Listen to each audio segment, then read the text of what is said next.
નમસ્કાર દર્શક મિત્રો, હું છું દીપિકા પંડ્યા અને આપ જોઈ રહ્યા છો અરવલ્લી ન્યૂઝ। જોઈએ આજના સમાચાર। અરવલ્લી જિલ્લાના મોડાસાની ચીચણો દૂધ ઉત્પાદક મંડળીનો વિવાદ ચરમસીમાએ પહોંચ્યો છે। દૂધ મંડળી દ્વારા પશુપાલકોને અપાતો વાર્ષિક ભાવ ફેર અને નવા સભાસદો બનાવવાની માંગ સાથે દૂધ મંડળીની તાળાબંધી કરી છે। ખેડૂતો અને પશુપાલકોને પોષણક્ષમ ભાવ ન મળતા માંગ સાથે અનેક વખત વિરોધ પ્રદર્શન થતા હોય છે, ત્યારે અરવલ્લી જિલ્લામાં પણ પશુપાલકો તેમજ દૂધ મંડળીના સભાસદોમાં રોષ વ્યાપી જતા ડેરીની તાળાબંધી કરી છે। મોડાસા તાલુકાના મોટી ચીચણો ગામે દૂધ મંડળીને તાળું મારી દેવામાં આવતા હવે દૂધ કેવી રીતે ભરાવવું તે એક સવાલ છે। ડેરીમાં સભાસદોએ ધરણા પ્રદર્શન કરીને વિરોધ દર્શાવ્યો છે। પશુપાલકોને ભાવ વધારો અને નવા સભાસદ બનાવવાની માંગ સાથે આ મામલો રવિવારે મોડા રાત સુધી ચાલ્યો હતો, જેનો ખૂબ જ મોટો વિરોધ કરાયો છે અને સોમવાર વહેલીથી સવારે તાળાબંધી કરી દેવામાં આવી હતી। મોડાસાના મોટી ચીચણો દૂધ ઉત્પાદન મંડળી ખાતે સભાસદોને ભાવ વધારો ન ચૂકવવામાં આવતા વિરોધ પ્રદર્શન કરવામાં આવ્યું છે।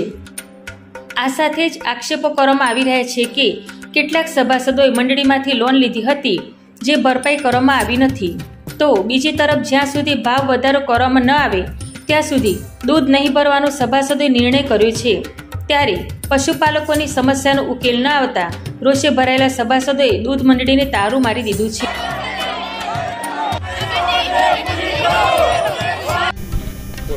હું મોટી ચીચણો ગામ તાલુકો મોડાસા જિલ્લો અરવલ્લી। મોટી ચીચણો દૂધ મંડળીમાં જે છેલ્લા 4 વર્ષથી અમે ઝેર સભાસદની માગણી કરેલી, અરજીઓ કરેલી, રજિસ્ટર સાહેબે હુકમ કરવા છતાં જે પટેલ સમાજના જે લોકો જે અહીંયા વહીવટદારો હતા એમને આ સમાજને અન્યાય કરેલો હોવાથી આ જે અત્યારે ધરણા કરેલ છે અને નફો ભાવફેર જે છે એ લોનમાં વાપરીને દીધેલ અને એ લોનના પેપર જે સેક્રેટરી જૂના હતા એમને અહીંયા રાખેલ નથી અને એ ગુમ કરી દીધેલા છે। તેથી આ નફો મળતો નથી અને કાલે સવારેથી અમે 7 વાગ્યાથી અહીંયા બેઠા છીએ। 7 વાગ્યે સાહેબ અમે સેક્રેટરીને જાણ કરી, એ આવેલ નથી અને વહીવટદાર યોગેશભાઈ છે એમને અમે જાણ કરી છતાં પણ એ આવ્યા નથી અને અમારી અરજીને જે છે અમારે અરજી આપવાની હતી એ અરજી લેવા અહીંયા આવતા નથી। જ્યાં સુધી આ અરજી લેવા નહીં આવે અને વહીવટદાર સાહેબ અને રજિસ્ટર સાહેબ આનો નિકાલ નહીં લાવે ત્યાં સુધી અમે ડેરી બંધ રાખીશું અને એવું અમારી માગણી છે। અમને છેલ્લા 2 વર્ષથી ભાવફેર નહીં મળતો। ભાવફેર મળવામાં એવું છે કે ગઈ સાલ મળ્યો હતો, પણ જ્યારે લોનના પૈસા કપાઈ જાય પછી અમને જે પૂરેપૂરો ભાવફેર મળતો નથી। અત્યારે શું માગ છે તમારી? અમારી અત્યારે એટલી જ માગણી છે કે ભાવફેર પૂરો મળી જાય અને શેર સભાસદ અમારે જે માગણી છે એ પૂરી થાય। કેટલા રૂપિયાનો તમારા લોન લીધેલી હશે? લોન છે 2 કરોડની લોન હતી, એની અંદર બાકી હતા 10 લાખ, પણ પેનલ્ટી સાથે આવું 32 લાખ રૂપિયા થઈ ગયા છે। રજિસ્ટર ઓફિસ તરફથી કોઈ? રજિસ્ટર સાહેબને અમે કરેલ જાણ, રજિસ્ટર સાહેબે અહીંયા અમને બોલાવેલ, તેઓ અમે જાણ કરી, એમને હુકમ બી કર્યો છે, ચોકસી આવ્યા હતા પણ રિપોર્ટ આપતા નથી। છેલ્લા 1 વર્ષથી અહીંયા તપાસ ચાલુ છે।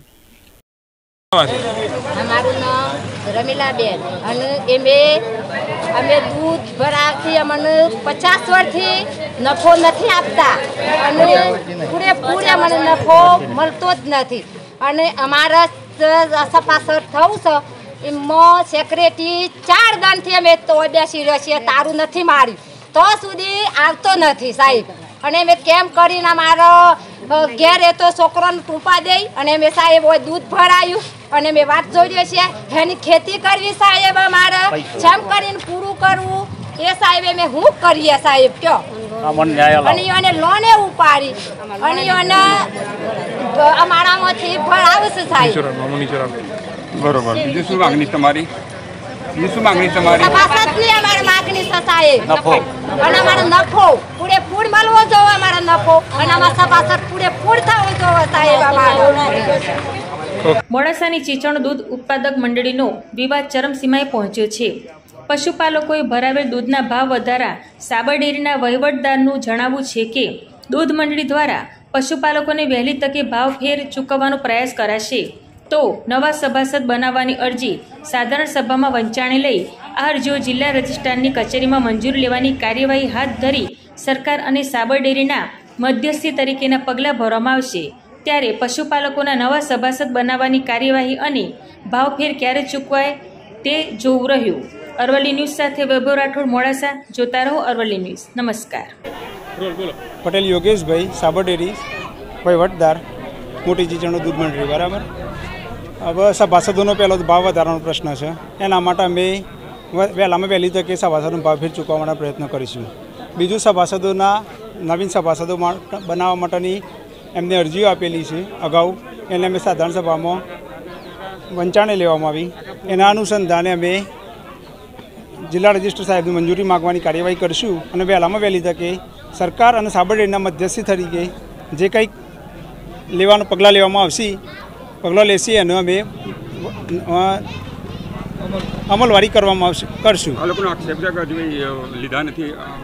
એ મારા પિરિયડમાં નથી. મેં તો 9/5/2022ના દિવસે મેં તો ચાર્જ લીધો છે હજુ તો.